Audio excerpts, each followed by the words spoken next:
I do apologise if there is some background noise, but it's London, innit? But also, it's lockdown. You're getting an episode. Stop whinging. No one's whinging. Leave them alone. Well, I'm just nipping it in the bud.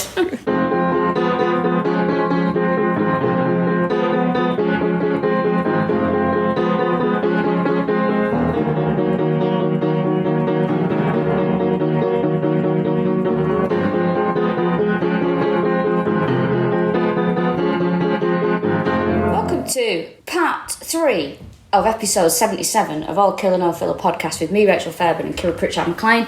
Just before we start, we'll do our usual disclaimer. This isn't hero worship. We do this podcast because of mutual interest in serial killers, and as long as we are doing this podcast, it stops us from writing to them in prison. Brilliant. Some arsehole has just started fucking drilling as I've started speaking. I swear to God, right, in the UK, a lot of us are still working from home. I'm providing entertainment to keep people going. I am a key worker. Don't at me. And someone's fucking... Just as soon as I took a breath in to speak, the drill started. I'm sorry that you're you're being sabotaged by DIY. I'm fucking sick of it, I am. What you... Hang on, Tim's here. What's wrong? Oh, right, you're creeping in the room now. Anyway, let's continue with the podcasts. I just said to you before, this is like the setup to some shit sitcom episode. So I'm at Tim's house recording this. Tim has gone out to get some batteries for the doorbell that hasn't been working for at least 3 months because there's someone coming to fix some electricity problem, and I've got to let this person in. And then someone's putting scaffolding up. Anyway, what I'm saying is, welcome to the episode. What a welcome.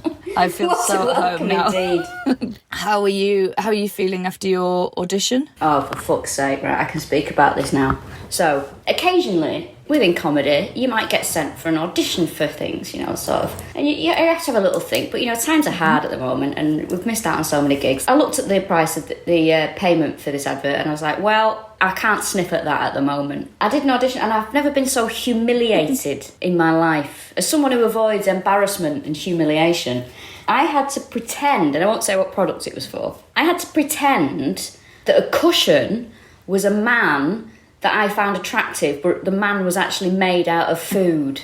I thought you were going to be like, I can't say what the product was, but I had to pretend that I was in love with a bottle of Sif. So then I pretended I was in the cinema with him. But there was this moment where I was like, I don't want this now because this is humiliating. I'm not pretending to be in love with a man made of a breakfast How did you pretend that you were in love? Were you like, I'll let you dry bum me? No, it's a family advert. I was like, kiss him with tops off. Give us a kiss. Ooh, that kind of shit. Anyway, as I'm doing the audition, when I get sent for, various things, a lot of the time I'm sent for somebody who's a lot younger than me because I don't appear old enough to play the ages that, I adults. am. Yeah, playing adults, basically. So as I'm doing this thing on Zoom with a pillow, they've requested I use a pillow as a boyfriend. I was like, fucking hell. I just had this moment where I was like, my mind just said to me, I've toured America. And then I looked at the two people that are doing the audition, which was two really nice, couple really nice women, but a lot younger than me and very telly, like speaking like this. Very nice people, but I just thought, this is like some fucking weird humiliation. People would pay for this, I think. Like posh people humiliating a working class woman. Yeah, you'd go in that room and do an audition for, to fall in love with a bit of cereal. And if you went in the room next to it by mistake, you'd be dressed as a giant baby. Yeah, 100%. That's what it felt like. And then, so I said to you, didn't I? I messaged you and I was like, fucking hell, I've just had the biggest humiliation of my life. And because I avoid these situations, I genuinely felt humiliated. So I was like, well, we'll just put that down to experience and never speak of it again. A day later, they want to see you again. I was like, what the fuck is this shit? Like, I cannot believe that this is happening to me. Have I not suffered enough?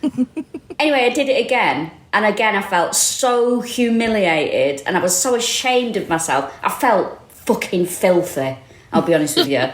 And I knew that I hadn't got it because the person, the director was on. Fucking director. Imagine introducing yourself as a director and then being like, oh, what did you direct? Well, the last thing I directed was this, and showing someone that. I know a job's a job, but fine.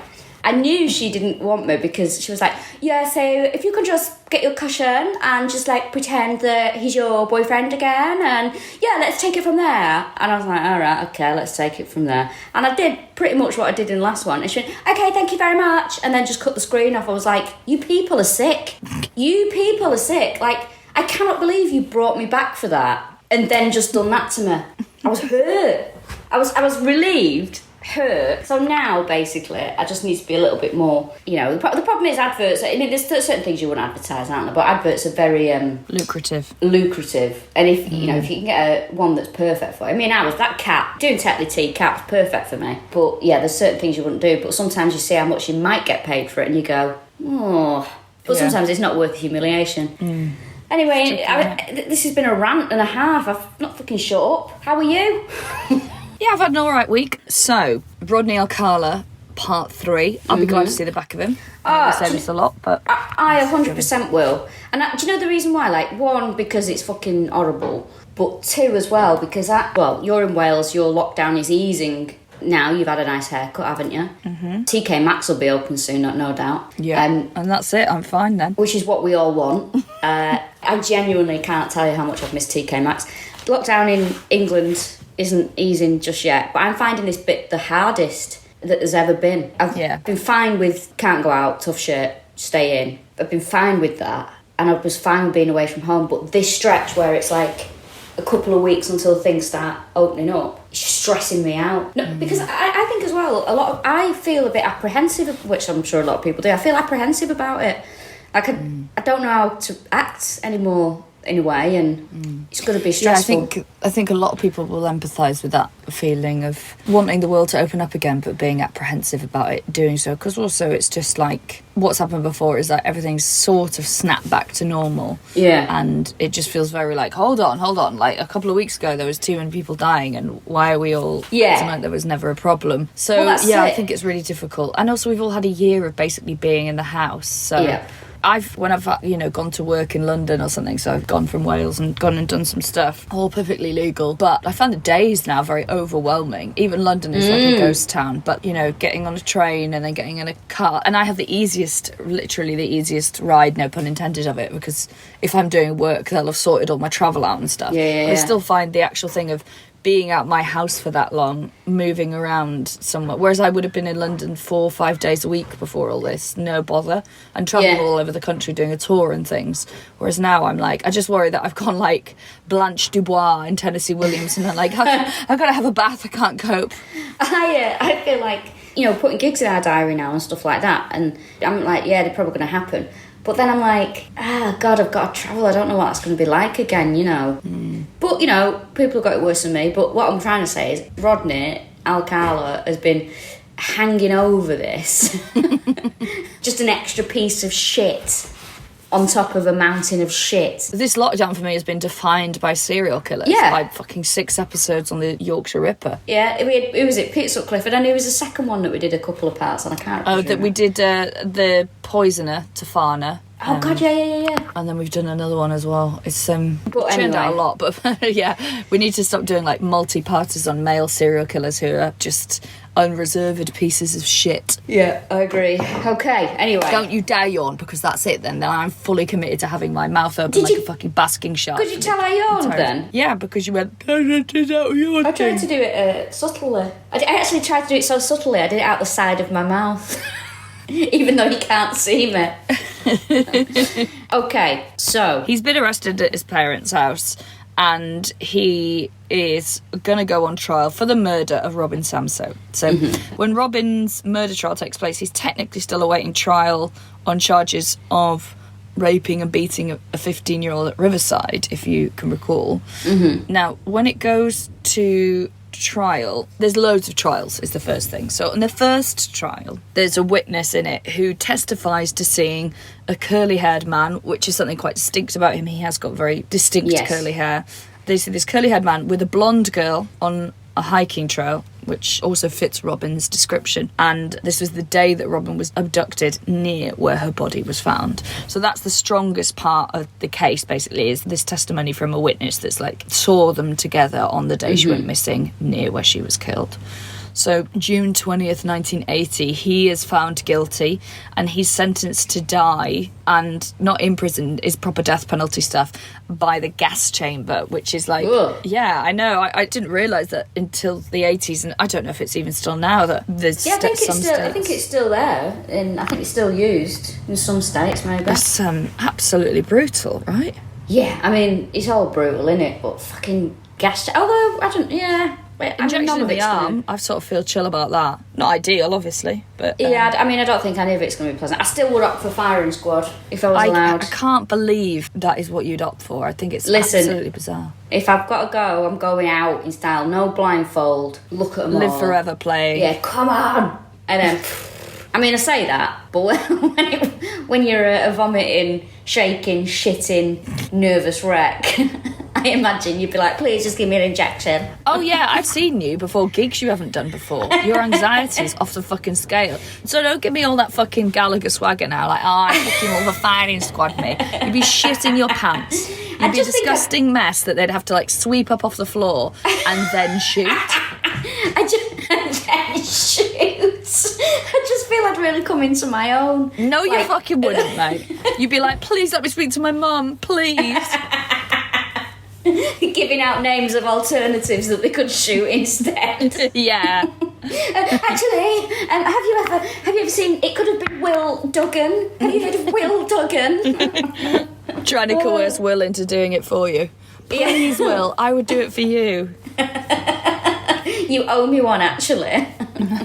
Oh, God, what a horrible thought. Okay, yeah, so gas chamber is a bit of a... Yeah. Now, 4 years later, in 1984, the court judgment is reversed because in this first trial, the jury hears about his prior conviction of child rape and kidnapping. And the argument there, the legal argument is that this was too damaging to his case and it was a prior conviction, so they're arguing that it wasn't relevant. Oh. So it goes to the Supreme Court and is found in his favour. But I think with things like that I understand why they don't talk about prior convictions to muddy the waters in cases. But I reckon if it's the abduction and rape of a child, and he's on trial for the abduction and rape and murder of a child, it's probably in the same ballpark. It's worth a mention. Do you know what I mean? It's not like, oh yeah, you got done for buying fireworks out of the window in the UK where you're allowed to buy them. Like, it is relevant. In certain cases, it is worth a mention, isn't it? Like you say, it's not like, it's not petty theft, is it? No. It's not, what's a really minor crime that you'd be really disappointed Tampering with the mail? Oh, that's a serious crime, though. I knew you were going to say that. I knew that you would get on your high horse for no reason about tampering with a post. It's a serious crime. It's an invasion of privacy. Yeah, maybe he just put a hose pipe into a post box.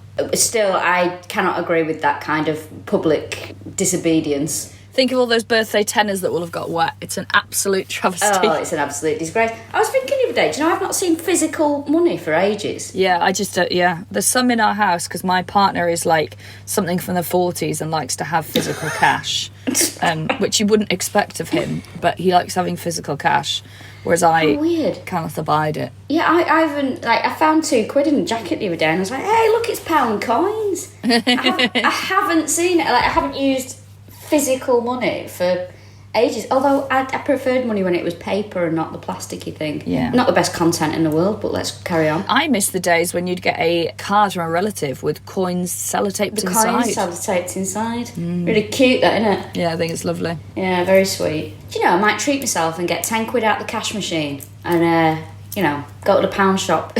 I doubt that's essential. Listen, it's essential for my well-being, so therefore... I mean, it's a well-being centre, isn't it, the pound shop? It is, yes. People are really finding ways around. Like, this is why I find it weird at this time, because it's coming so close to when things are going to open that I think it's very hard to be like, obviously I'm obeying the rules, but I can see psychologically why people are like, oh, well, I can't see 3 people now, but I can in a week. Yeah. Do you know what I mean? It's like, what's the fucking point? Which there is a point, because we've got to... Yeah, we're not encouraging anyone, but... Yeah, I'm not encouraging anyone at all. Culturally, people have started using their own judgment, which... yeah. The problem is that some people will take measured risks and be like, well, not that I'm approving any of this, but, you know, like, right, a lateral flow test would work, so does the people that we're going to meet outside, and, like, use extreme caution and be like, I know we're only meant to meet one person outside, but we're going to meet this couple, whatever. Again, if there's any key workers working, I'm not fighting the good fight for those people. I think we should all stick to the rules. And then there's people that, like, because I think some people are like, just, you know, let people use their judgment. No, because that's how underground raves happen in Birmingham. Yeah, people don't have judgment. That's why you have to have rules. And what was the underground rave called? Can you remember? I believe it was called the Covert Arms. It was called the Covert Arms. Which is a real sort of kick in the nutsack for the fact that I've done, like, me, Jess and Jake have worked for free for a year trying to put money into the Trussell Trust and into the comedians' pockets to find out that our name is already being used by an illegal rave. How many people sent that to you? Actually, because I'm so hard to contact now, because I've just shut down any form of contact, not that many people, maybe about 10 people sent it. But I think that someone to do with the Covert Arms, basically we went to register the company because we have to keep doing events and things like that. And someone had already 2 days earlier had registered the Covert Arms at company's house. No. Yeah, so we call that the Covert Arms Comedy. Ah, how weird. So maybe they're setting it, maybe they can have a rival rave business. It'll be like the Glee Club suing the actual Glee Club, the programme, and winning, to be fair. Yes, they did win, didn't they? They did. Take us back to Rodney. June 20th, 1986. So that's 2 years after the first conviction is reversed. He is again convicted of Robin's murder in Orange County Superior Court, and there he is sentenced to death. Mm-hmm. So he appeals, and it goes to the California Supreme Court. Now, on New Year's Eve, December 31st, 1992, California Supreme Court upholds the death sentence. Mm-hmm. Now, the thing to remember about all of this is that every single time that he appeals and it gets overturned, Robin Samso's family have to go through that trial. Have to go through it all again. Horrible. Really horrible. Like, there should be something where that's taken up. Maybe there is. Maybe I just don't know about legal stuff, but... It sounds like the kind of thing he'd really secretly enjoy as well. Me? No, him, not you. Oh, I thought you said you'd really enjoy. I was like, what? No. Yeah, it sounds like the kind of thing you'd really enjoy. A family being dragged back to court time after time. Yes, of course. Well, these people want to talk about themselves and have all the attention on them. So, yes, it is a reward for them as well. And then you've got a grieving family who has to relive possibly new details as well to see justice on behalf of their poor kid. Yeah. Yeah, I just think I don't know if that does, play into the decision about an appeal or things like that, but I just really feel for the family. Mm-hmm. So, in April 2001... Just as a little side note, an electrician has entered the building and has been talking a bit too loud, so if there is any background noise, I do apologise yet again. What's he talking about? Oh, I don't know, fucking fuses or some shit, I don't know. Fuses or some shit, yeah. Yeah. Classic electrician chat. April 2001, the Federal Appellate Court overturns Alcala's death sentence. Now, the reason being is the Supreme Court, which he appealed to, stopped the defence from presenting evidence which was material to significant issues. So it's basically, it keeps, well, like any legal thing, is technicalities and loopholes are being sort of exploited and explored in terms of his appeal. So this is right up to 2001. Bearing in mind the first trial finishes in 1980. So all this is like going on and on and on. Now, June 5th, 2003, the LA District Attorney's Office files some murder charges. And it files a murder charge for Georgia Wickstead's murder.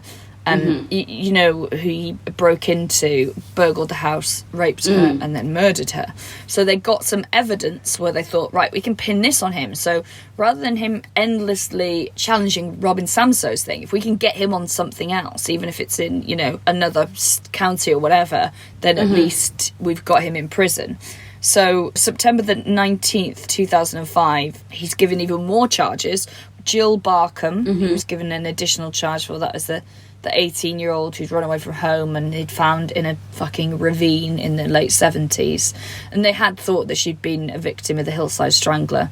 And then Georgia Wickstead, who we spoke about, the one who was bludgeoned in her apartment. Charlotte Lamb, who was the one who was, if you remember, the poor girl who was found in her laundry room that it took so long to identify. So given additional charges based on DNA now, sort of appearing. It's 2005 and there's a DNA match basically from semen at the scene. So they have that.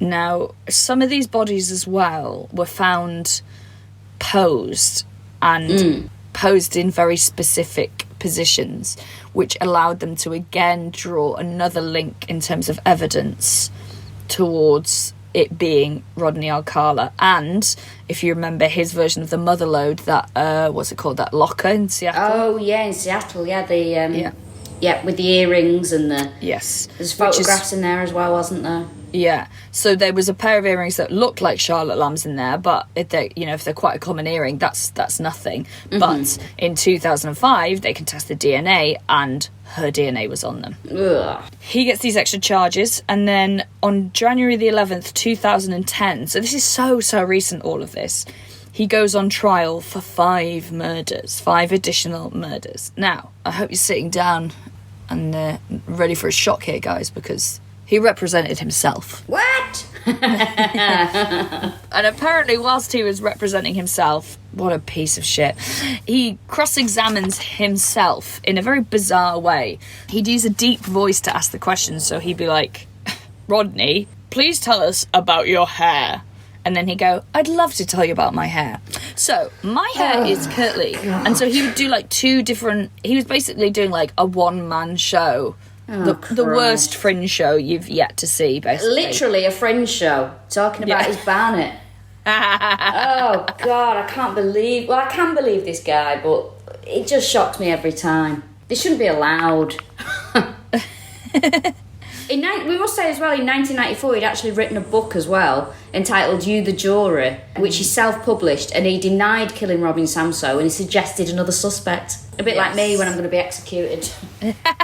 Obviously, his lawyers were very against him going to trial for these 5 murders, because they were basically going, the more murder charges he has, the less likely a jury's going to find him innocent. Because you could go, you could be wrongly framed for 1 murder, and maybe even 2, but not 5. And the whole point is like, yeah.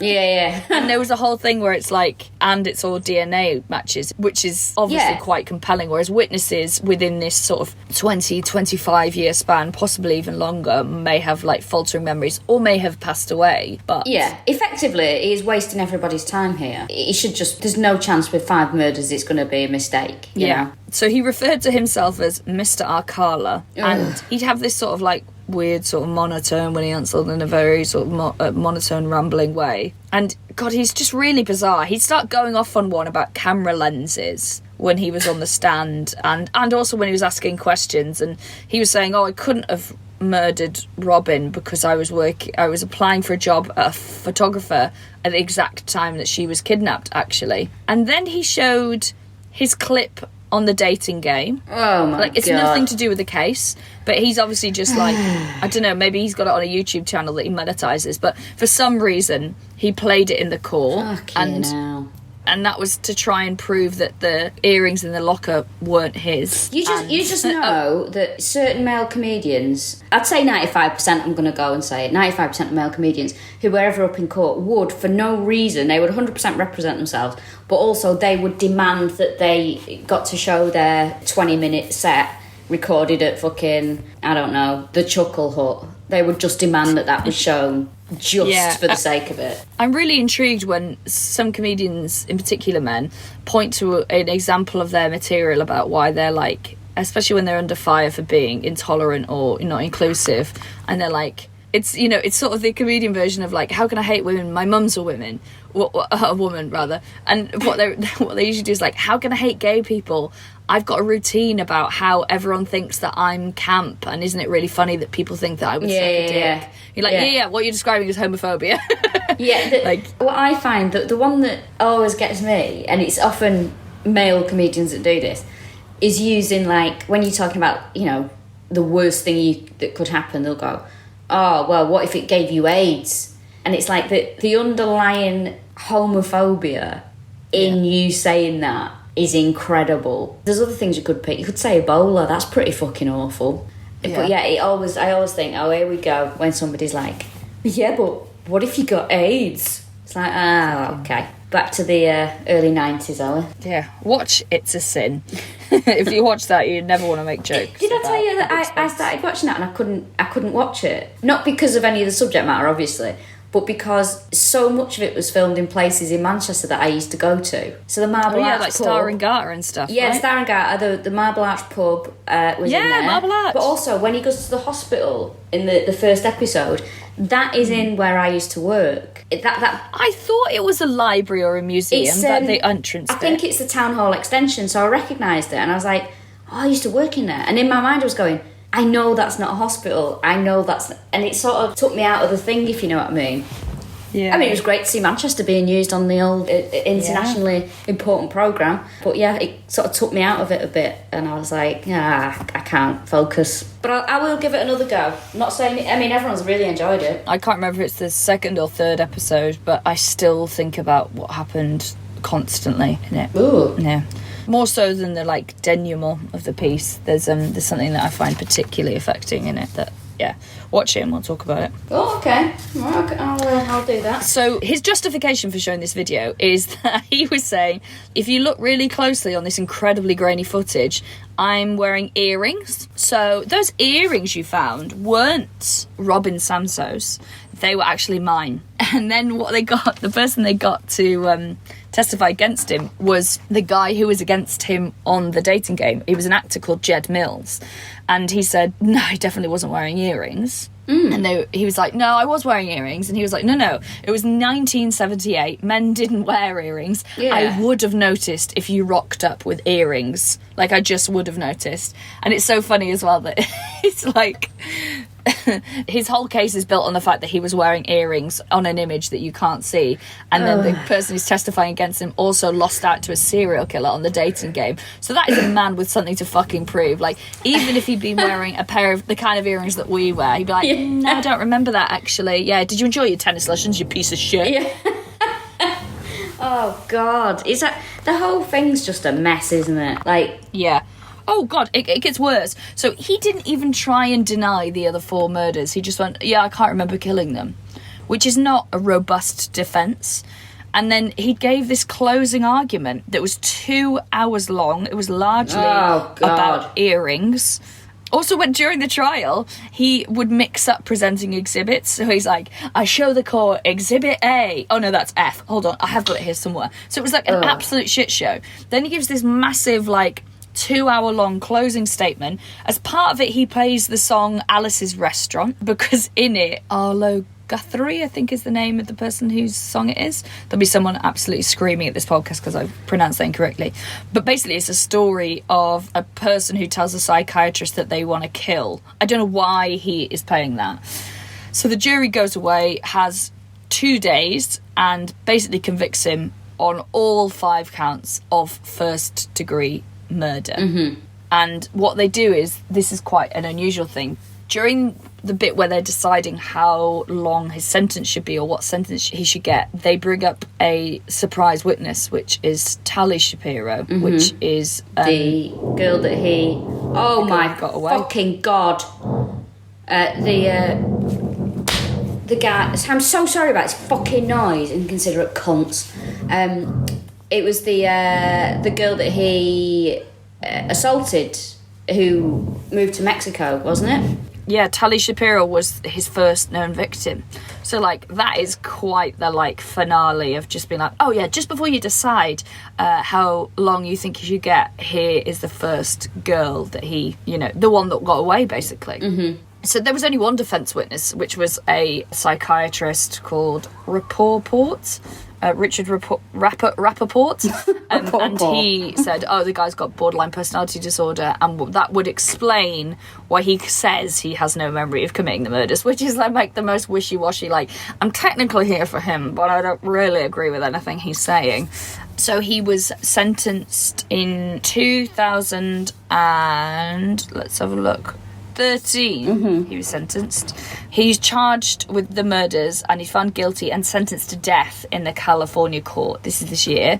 And then he gets sentenced in 2013 to 25 years to life in a New York court based on a separate set of murders. The reasoning there was like, if he wiggles out of the California prosecution, he's not being let free because he's still got these, you know, it was very expensive to take him to trial and things, but it's worth it in case something gets overturned on a technicality. He still has these prosecutions in New York. It was sort of a security thing. Also, the 2013 conviction in New York, it was Justice Bonnerly G. Witters, I think was her name, I might have written that down. When she was sentencing him, she had a very stoic demeanour to begin with, but then when she was talking about the convictions, she started crying. And she said, this kind of case is something I've never experienced and hoped never to hear again, and was sobbing. Now, I'm sorry, I know people are human and get affected by things, but can you pull yourself together, please? You're such a fucking 40s dad. No, I'm sorry. I understand that you can be affected by things. I understand that these are tragic things to happen. I understand that on a human level you're going to be upset. But don't fucking sit there as a judge crying. You're a judge. And even more so, you're a judge who happens to be a woman. You're making it a million times harder for us by fucking sobbing. Because what people will say then is, oh, women are too emotional to do these jobs. Just be professional. Don't sit there crying. Right. I think rather than going, women have to be endlessly stoic, we should just normalise men crying. Because also, it would go viral if there was a judge crying, a male judge. Yeah, normalise. I know what you mean. People will use it to undermine it. But I also think that, like, we haven't seen all the pictures or heard from the families. And, like, you know, it's probably a bit much. Yeah, I know it is, but you're a judge. You're a judge. Just, you know, I'm sorry, in that normalise men crying, fine. Normalise anyone crying. But in certain situations, I'm afraid, you're going to have to fucking turn it in. Because this is not a situation where I want to see your tears. Sure, you can show empathy. Of course, you can be affected. Let that come across in your words. Do not sit there as the judge and cry. Do you know what, though? I wonder if it's like, you know when you have a really bad day and you just really want to cry and you feel better afterwards? Surely the perfect job for that is being a judge on a horrific trial. You know, because if you're really frustrated with, I don't know, say drilling going on next door and you're fucking knackered and then you've heard about murder all day and then you're crying at the end because you're like, I can't go back to that flat where they're going to be drilling holes in the wall. You can just pass it off as extreme empathy. Yeah, that's fine. You can have a little cry about that to yourself or to your mate on the phone. Not in front of grieving families and in front of a fucking murderer. It doesn't have any effect on him. When he sees somebody in power crying, it probably gives him a fucking hard on. But these are my thoughts and don't at me. So, what I should say as well, in 2013, oh great, there's a new character in the scene, the electrician's back. Fuck me, who next? The fucking postman and the butcher. It's not even 9 o'clock. We should say as well that 109 original photos were released from Alcala's archive, if you will. They were put online, and in 2013 there was a woman, families went to see if they could recognise them and see if they knew any of the women in the pictures, and some of them were recognised, a lot of them weren't. Christine Thornton, who was murdered in San Antonio, she was 6 months pregnant at the time of her death, 28 years old. She was recognised by a family, and her body was found in Wyoming.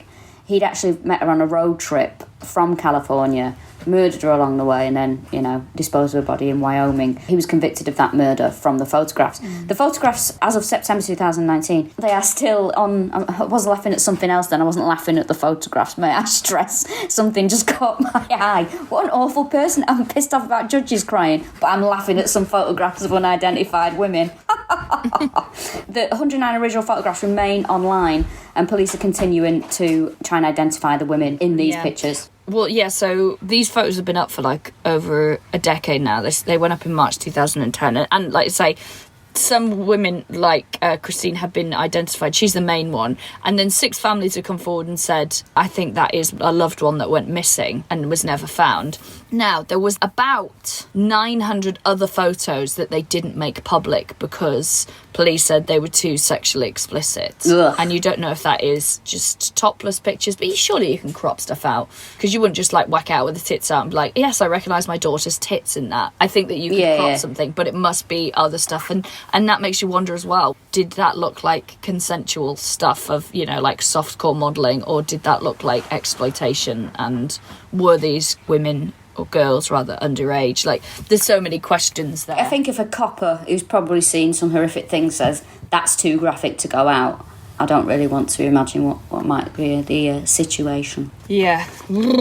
So because of these photographs, it keeps rumbling on this case. In 2011, a cold case investigator was looking over all this stuff and put together, right, we think that Rodney Alcala murdered Cornelia Krilly and Ellen Hover. And it was actually, a retrospective, so it wasn't found at the time, but it was solved about 10 years ago. Murders that happened in the early 70s, which is amazing. And it's also heartening that they're still sort of working on it. Mm-hmm. And, you know, again, in 2011, they thought, right, we think that he killed this 19-year-old Pamela Jean Lamson in 1977. She disappeared when she was on a trip to meet a man who'd said he was going to take her photographs, and then her body was found and she'd been assaulted and she had no clothes on, and she was found near a hiking trail. So all of this sort of feels similar to what Alcala had done, but because there was no DNA that was usable or fingerprints, there's not enough evidence. It's a lot of it's circumstantial, but this is still going on right up to 2016, I think, is the latest one. He was charged with the murder of Christine Ruth Thornton, who disappeared in 77. We will say as well, he sued the California penitentiary for a trip and fall incident, which makes him fucking worse, doesn't it? And didn't he complain loads about, was it the food? He had a special diet. Was it food? Yeah, he said he had, I think, was he vegetarian or something? I can't remember. Yeah, he had like a special diet and he complained about the food and all the rest of it. The man's just a piece of shit. He represents himself. He writes his own autobiography. I mean, it's along the same lines as the O.J. Simpson one, isn't it? Is you the jury? What was O.J. Simpson's If I Did It, about the murder? Yeah, that sort of arrogant take on things. Yes. Yeah, it's called If I Did It, yeah. I must say as well, the drilling has followed me around like some sort of fucking spirit that is haunting me for something that I've probably done in either a past life or recently. I reckon it's slagging off that judge for showing emotion, personally. And that's what it is. Probably. Just whenever they write a book about themselves, I'm like, oh, do fuck off. I agree. So I think that's him, innit? Thank God. I'm glad he's done. Everything about Rodney Alcala. I've got a feeling there'll be more to come about him. I think so too. If you look at pictures of him, sort of his 2013 trial, the one credit I'll give him, he's still got a good head of hair. I'll let him have that. Yeah. It's all grey, very curly. It's all grey now, though. But what he looks like now, the woman that you used to work with, who's worked there the longest, so she gets holidays when she wants. He looks like that. Like she's got her own mug and you can't use it. Yeah, and she gets to go to appointments. Chair and no one else has. Yeah, she got a special chair and she gets to go to appointments when she wants. And, without jumping through hoops. Like, that's what he looks like now. You'll know what I mean. So there you go. They painted a good mental image there. That is the third and final part of Rodney Alcala. Glad to have him done. I'm glad he's out of the way, yeah. Thanks for taking the heavy lifting with all the trial shit there, because you know my feelings. Don't you worry. On it. I knew that you were dreading this episode, so don't worry about that. What's your plans for today, mate? Well, it's just gone 9 o'clock, and would you believe the guy, I'm assuming it's a man, has stopped drilling. Which is, thanks, mate, yeah. What am I doing today? I'm going to have a sausage sandwich, I'll tell you that for free.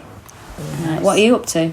I'm sort of doing a bit of cleaning on the house. I've got to go for medical today, which will mean sitting on a plastic chair and being told that I'm too fat. Oh, what's that for, if you don't mind me asking? It's for a job. You've got to have a medical for it. Oh, okay, lovely. Yeah, but it's just that thing of, like, I'm pretty healthy in terms of, like, run. Yeah, you don't drink much, you don't smoke, you exercise. Don't drink, don't smoke. I run, I lift weights every week.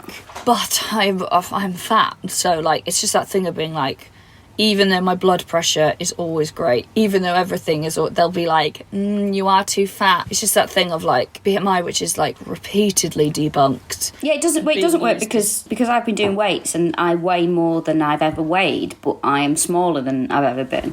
According to the body mass index, I am overweight, which is not accurate. The internet's gone, for fuck's sake. I fucking had enough. Cut the power. Oh, right, okay. Thank you very much for listening. It's been a great episode. Yep, see you soon. Cheers, bye.